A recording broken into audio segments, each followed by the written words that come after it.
DETV News is powered by DART, Delaware's transit service. Moving forward. Coming up tonight, Governor-elect Matt Meyer is putting together his administration. Plus, police are searching for a driver who fled after crashing and downing a utility pole in Sussex County. Plus, Nick and Shakara are here with your midweek sports and weather reports. Those stories and much more straight ahead tonight on DETV News.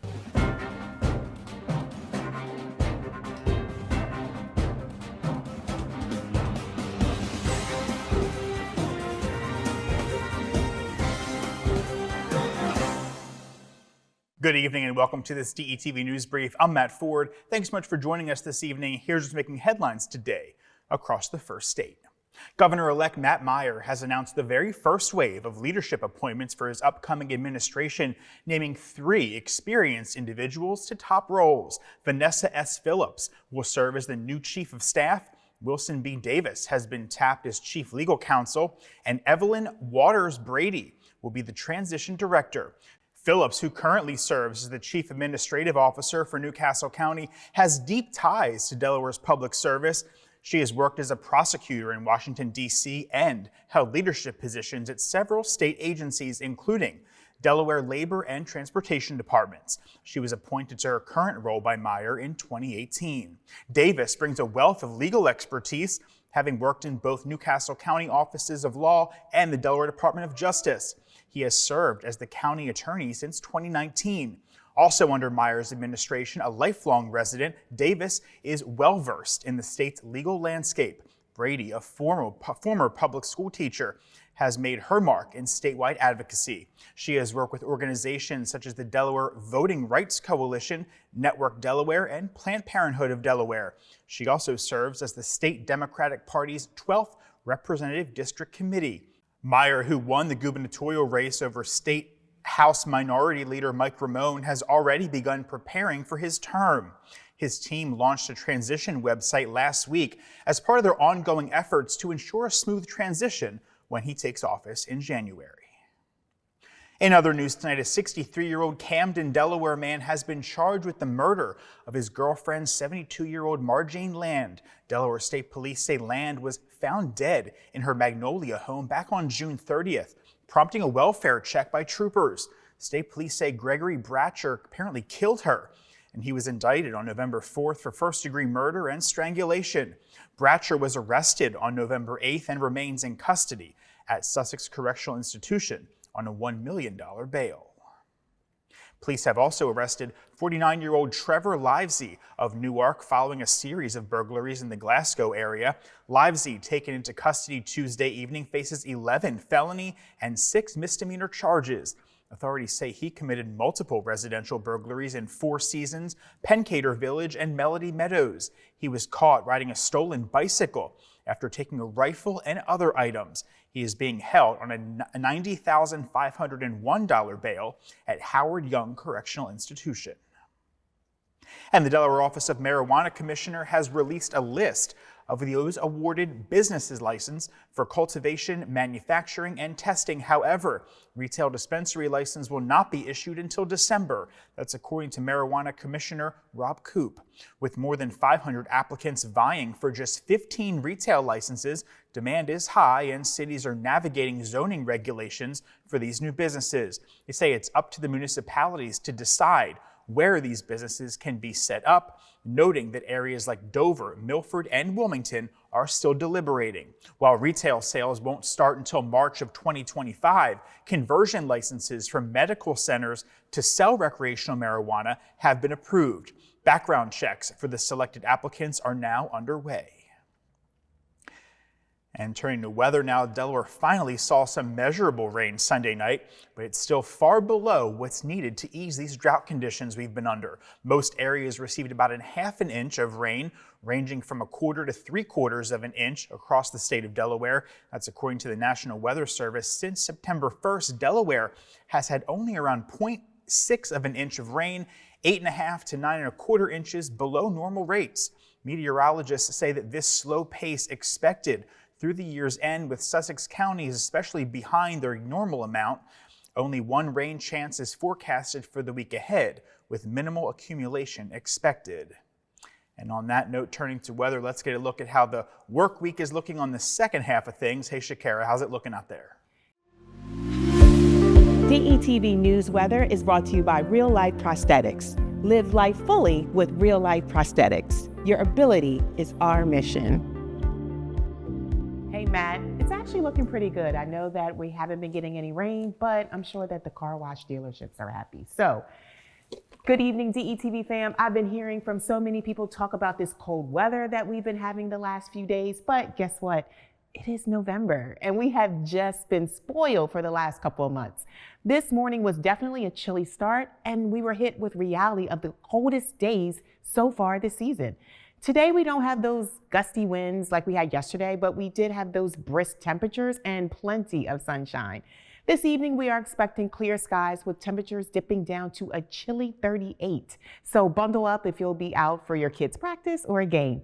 For Thursday, we will have plentiful sunshine, light winds with a high near 50 degrees. It will be another cold night for us with partly cloudy skies and lows in the 30s. Now, if you're heading out to the Eagles game at the Link, you may want to take a hoodie or a poncho because you might get some rain. And for a sneak peek to the weekend, temperatures are expected to stay in the 50s with mostly clear skies and mild winds. I'll have more on that tomorrow. Be great, everyone, and stay positive. Back to you, Matt. Shakara, thank you so much. We'll check in with you again tomorrow. In other headlines today, Delaware's General Assembly is set for a historic new term with trailblazing leaders at the helm. House Democrats chose Representative Melissa Minor Brown as Speaker-elect, making her the first Black woman to hold this role. Representative Carrie Evelyn Harris was selected as Majority Leader, marking the first LGBTQ+ member in that role. Minor Brown said that she feels honored, noting the growing diversity in the legislature. Harris added her commitment to advancing policies that uplift Delawareans. The new session begins on January 14th of next year. Senate Democrats retained David Sokola as President pro tem, with Majority Leader Brian Townsend and Whip Elizabeth Lockman. In other news, a house fire early Monday in Lewis Sandy Bray community required assistance from multiple fire departments and sent one person to the hospital. The blaze broke out around 2 a.m. on Juniper Drive with reports of possible entrapment. According to the Indian River Volunteer Fire Company and Delaware State Police, fire closed sections of that road to allow for water transport from a distant hydrant. The Delaware State Fire Marshal is investigating this fire. State police are also searching for a driver involved in a crash that downed a utility pole near Milton early Sunday. Shortly after 2:30 a.m. on November 10th, a Toyota Camry veered off Harbison Road, striking a mailbox, a utility pole, and overturning. The driver fled the scene before police had arrived. Harbison Road was closed for power line repairs. Anyone with information about this incident is asked to contact Delaware State Police at 302-644-5020. And two parents of Odessa High School football players accused the Ducks' first-year coaching staff of bullying and harassment at Tuesday's Appoquinimink School Board meeting. Bruce McCauley and Daryl Taylor, whose sons played on the team, spoke out about mistreatment under head coach Nick DeJotti, who led the team on a 3-7 season. McCauley criticized the, quote, culture of the program, describing it as intimidation and humiliation, while Taylor shared how his son faced public shaming and fear of bullying. School officials said that they are addressing these concerns and working with the Odessa community on team culture. And the Dover Police Department's new Quality of Life initiative, led by its Community Policing Unit, aims to address community concerns, homelessness, and issues related to mental health, as well as substance abuse. Dover Police Chief Thomas Johnson Jr. highlighted that the city is still struggling with high levels of overdoses and crisis calls despite efforts from their behavioral health unit. He emphasized a shift from traditional policing, noting past methods have not reduced drug-related arrest or recidivism. Johnson described the initiative as a collaborative effort using outreach, conversation, and enforcement to support lasting improvement and community well-being. And Delaware Cash App users, listen up, you're impacted by unauthorized access to their accounts. You must file claims by November 18th to receive compensation from from a $15 million settlement. Here's the details. A class action lawsuit alleged Cash App did not secure user data, leading to breaches in 2021 and 2023, affecting over 8 million customers. Eligible claimants include those who experienced unauthorized access or transactions between August 23rd of 2018 and August 20th of 2024. Compensation covers out-of-pocket losses, lost time, and documented transaction losses. Claims can be submitted at the address seen there on your screen. And the Blood Bank of Delmarva has declared a blood emergency due to a 20% drop in donations, urgently calling for type O blood, essential for emergencies. As the holiday season further strains donations, Executive Director Steve Kors says that this year's early decline has created a deficit. Bay Health's Dr. Gary Siegelman stresses that each donation can make the difference between life or death. To donate or to learn more, simply go to delmarvablood.org. And now it's a timeout for sports. Nick Alessandrini is here in the house to give us a look at what's happening in local sports around the state. Hey, Nick, what's going on? Thank you, Matt. Our fall high school playoffs are in full swing. It is championship week this week for most sports throughout the state, and we have the matchups here for you in boys soccer, girls volleyball, and football, plus a few champions were already crowned this past weekend. So let's dive right into our championship action from Saturday, where in Division II field hockey, it was number 2 Delmar who met up with number 4 Wilmington Friends, and then in Division I, number 2 Smyrna battled with number 1 Cape Henlopen. In Division II, it was a late goal from Delmar's Layla Brown with 2 minutes and 46 seconds to go to pull out a 4-3 victory for Delmar, their 9th straight state championship. Congrats to Delmar. Again, you see that picture from the DIAA on your screen in their celebration. In Division I, it was Cape Henlopen with a roster of just 2 seniors this year who took the state championship after a 2-1 win over Smyrna on Saturday. You see Cape Henlopen now celebrating their championship. Cape this year went a combined 17 of 19 games this season, including the playoffs. So what a season it was for Delmar and Cape Henlopen. They cap off a very nice field hockey season. They are your Division I and Division II state champions. Another championship game will be taking place tomorrow night at the Bob Carpenter Center. The DIAA Volleyball State Championship will feature number 5 St. Mark's and number 3 Tower Hill. The Spartans advanced with a win over the top-seeded Pandas 3-0, and the Hillers earned their spot with a 3-0 set win over number 2 Ursuline. So 2 upsets, if you want to call it that, in the volleyball semifinals. They will meet at the Bob Carpenter Center again tomorrow at 7 o'clock for your state championship. Now over to the pitch. Who will be playing in our boys soccer state final? We're actually going to find out a little bit later on tonight. There were some matchups going on as we speak. So let's take a look at both the D1 and T2 brackets on your screen right now. Let's start, though, with Division I. You see that on your screen, some of the brackets and some scheduled results there for you. Your top seed this year, Caesar Rodney, they're going to meet Del Castle in the semifinals later on tonight at 7 o'clock, as well as Sally's and St. George's. So those are your final 4 in Division I. Now we're going to go on to Division II, as you can see on your screen as well. Some of the results and early action. Your number 1 seed, Sussex Academy, will meet number 4 Caravel, and number 2 Tatnall, and number 11 St. Andrew. So again, Sussex Academy and Caravel, they're going on as we speak. They're going to be wrapping up here very shortly, of course, as well as some of those other matchups getting started a little bit later on tonight. So Sussex Academy, number 1 versus number 4 Caravel, going on as we speak. Also, CR and Del Castle, we mentioned them. They're underway, and St. Andrews and Tatnall. So some big matchups there on the pitch for soccer this week. Semifinals tonight. We now finish with your DIAA State Championship football brackets for all 3 classes. The brackets were released Sunday morning and are as follows. We'll get them to you first. It's Class 3A that you see on your screen now. Again, we are into the playoff time here in the state of Delaware, so you can check that out. Class 3A, your defending and undefeated state champs. Salesianum sitting at the top, of course. That only loss for them coming from out of state. They got Cape Henlopen on Friday. Sussex Central and Appoquinimink, a fantastic game from a fantastic matchup earlier in the year, 33-30, that final earlier this season. Then Smyrna and St. George's, and Middletown and Hodson, rounding out, of course, your Class A playoff. Let's now take a look and jump over to our Class 2A bracket. You're going to see it on your screen. Dennis going to throw it up there for you. Caravel, your top seed. They're once again undefeated heading into the postseason. They'll meet with Laurel, another rematch of a game earlier this regular season. Archmere and Woodbridge in the 4-5 matchup. Delmar and Reliant in the 2-7, and then Howard and Lake Forest in the 3-6.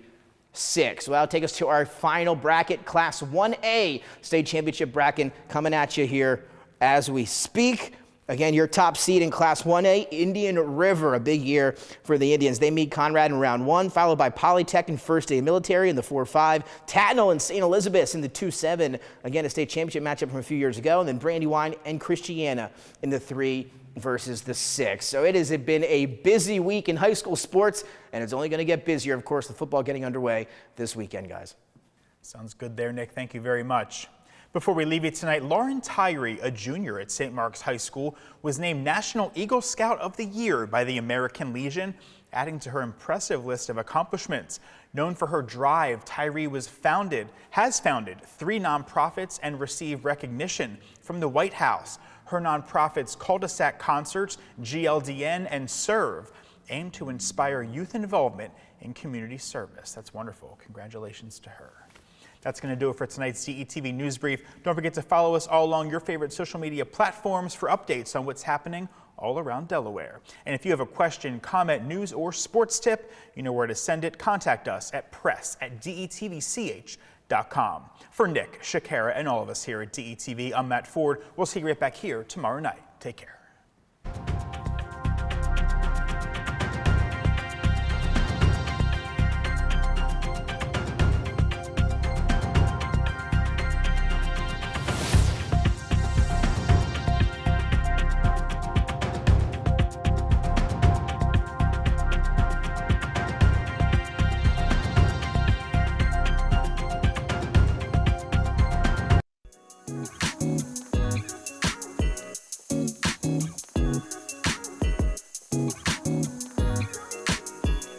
We don't talk about prostate cancer enough, and it's the most diagnosed form of cancer and the second most common cause of cancer death among black men in both Delaware and the United States. Approximately 1 in 8 men will be diagnosed with prostate cancer in their lifetime, but just by asking your healthcare provider if you should get a screening could help you detect prostate cancer early and save your life.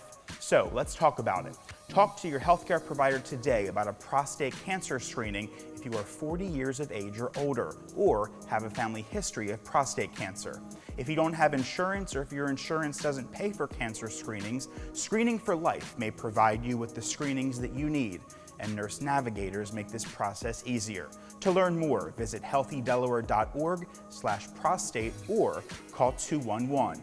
Ask your healthcare provider about a prostate cancer screening, and you're asking for so much more.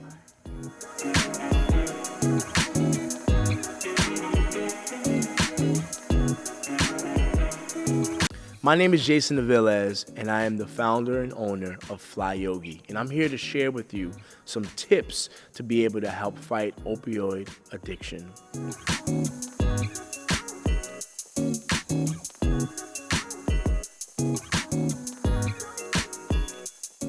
Opioid addiction is a real growing problem here in America, and I'm here to share with you some tips that you can be able to integrate into your everyday life to really fight against opioid addiction.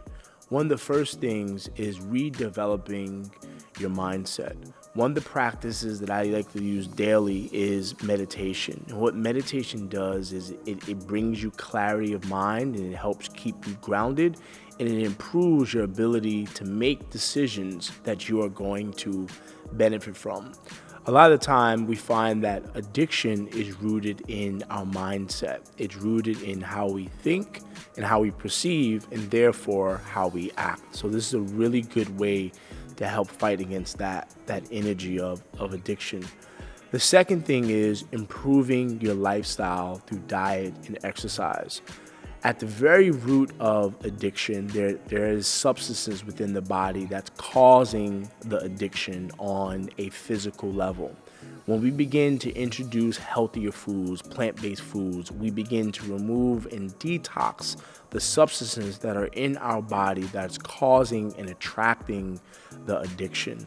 So through incorporating more fresh fruits, vegetables, nuts, seeds, grains, and even drinking water on a daily basis, you're going to put your body in a state where it's going to be able to fight the root causes of these addictions. The second part is exercise. Exercise is good for mood. It's good for energy. It's good to increase vitality. It's good to get your heart pumping and get your blood flowing and get oxygen moving throughout the body. So through engaging in physical exercise, complemented by incorporating healthier foods, you're putting your body and your mind in a state where it does not want what's causing these things that are manifesting negatively in your life. So addiction can really be decreased by just incorporating a healthier lifestyle through diet and nutrition, exercise, and then also making sure that you're tackling the mind through mindset,